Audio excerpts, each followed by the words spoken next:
G.R.. शिक्षण या आपल्या यूट्यूब चॅनलमध्ये आपणा सर्वांचं पुनश्च एकदा सहर्ष स्वागत। राज्य सरकारी कर्मचारी, निमसरकारी कर्मचारी, राज्यातील पेन्शनधारकांसाठी आताच्याकडेच एक मोठी आनंदाची बातमी समोर आलेली आहे।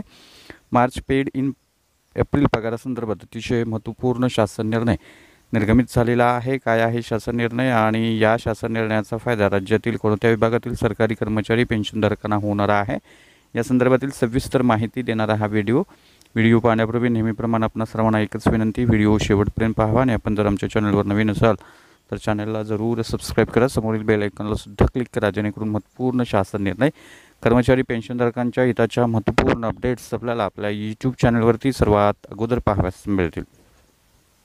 जसे की आपण स्क्रीनवर पाहताय, महाराष्ट्र शासनाच्या शालेय शिक्षण व क्रीडा विभागाचा दिनांक 12 मार्च 2024 रोजी निर्गमित झालेला हा महत्त्वपूर्ण शासन निर्णय, याचा विषय अतिशय महत्त्वाचा आहे। महाराष्ट्र विधी नियोजन अधिनियम 2023 सन 2023-2024 अनुदान वितरण करण्यासंदर्भातला हा महत्त्वपूर्ण शासन निर्णय आहे। याच्यामध्ये असं नमूद केलेलं आहे की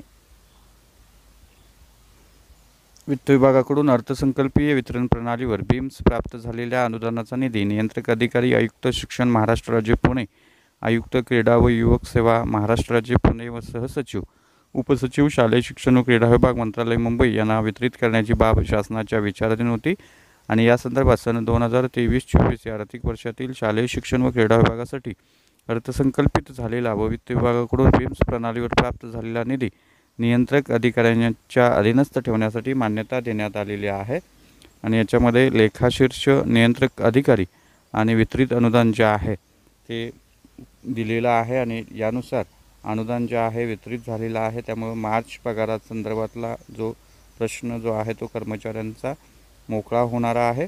यामध्ये सर्व प्रकारचं निवृत्ती वेतन, त्याचबरोबर लागणारं जे वेतन आहे, मासिक वेतन आहे, त्या संदर्भातला हा निधी जो आहे तो वर्ग झालेला आहे।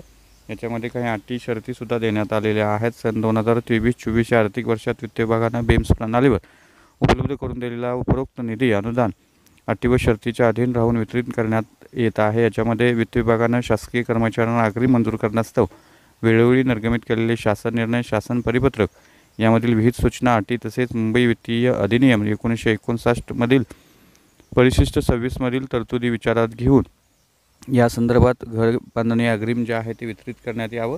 म्हणजे पगाराबरोबर जे घर अग्रिम किंवा घर बांधणी अग्रिम जे आहे ते कर्मचारी अर्ज करतात त्या संदर्भातल्या अटी व शर्ती त्यांना असणार आहेत। त्याच्यानंतर 1/5/2001 रोजी किंवा त्यानंतर 2पेक्षा अधिक अपत्ये असणाऱ्या अर्जदाराला दुसऱ्या वेळेस जुळ्या अपत्यांचा अपवाद वगळता या अग्रिमाचा लाभ घेताना येणार नाही। ज्या उद्देशासाठी निधी अनुदान मंजूर आहे त्या व्यतिरिक्त इतर उद्देशासाठी खर्च करता येणार नाही, तसंच इतर लेखाशीर्षाकडे ते वळती करणार येणार नाही। सदर खर्चाचा प्रगती अहवाल मासिक निधी विवरणपत्रानुसार नियंत्रक अधिकाऱ्यांनी दरमहा शासनास 10 तारखेपर्यंत सादर करावा। पदनिर्मितीच्या अनुषंगानं वेतनावरील निधी वाटपाच्या संदर्भात आवश्यक तेथे उच्चस्तरीय सचिव समिती, मंत्रिमंडळ यांची मान्यता घेण्यात यावी।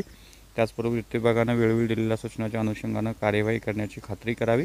अशा पद्धतीच्या सर्व सूचना ज्या आहेत त्या सर्व सूचना यामध्ये देण्यात आलेल्या आहेत आणि या संदर्भात राज्य शासकीय कर्मचारी, विशेषतः जे शालेय शिक्षण विभागाशी निगडीत असणारे शिक्षक, शिक्षकेतर कर्मचारी, अधिकारी आहेत, त्यांना मार्च पेड इन एप्रिल पगारासंदर्भातला त्यांचा प्रश्न जो आहे तो मिटलेला आहे। त्यांना वेळेत अनुदान जे आहे ते त्यांच्या मासिक वेतनापोटी मिळणार आहे आणि त्यामुळे त्यांचा पगार वेळेत होणार आहे। तर ही होती अतिशय महत्त्वपूर्ण बातमी। अशाच महत्त्वपूर्ण बातम्यांच्यासाठी, रोजच्या महत्त्वपूर्ण शासन निर्णयासाठी चॅनलला सबस्क्राईब करा, व्हिडिओ आवडल्यास लाईक करा, शेअर करा, आपले काही प्रश्न असल्यास नक्की कमेंट करा। धन्यवाद।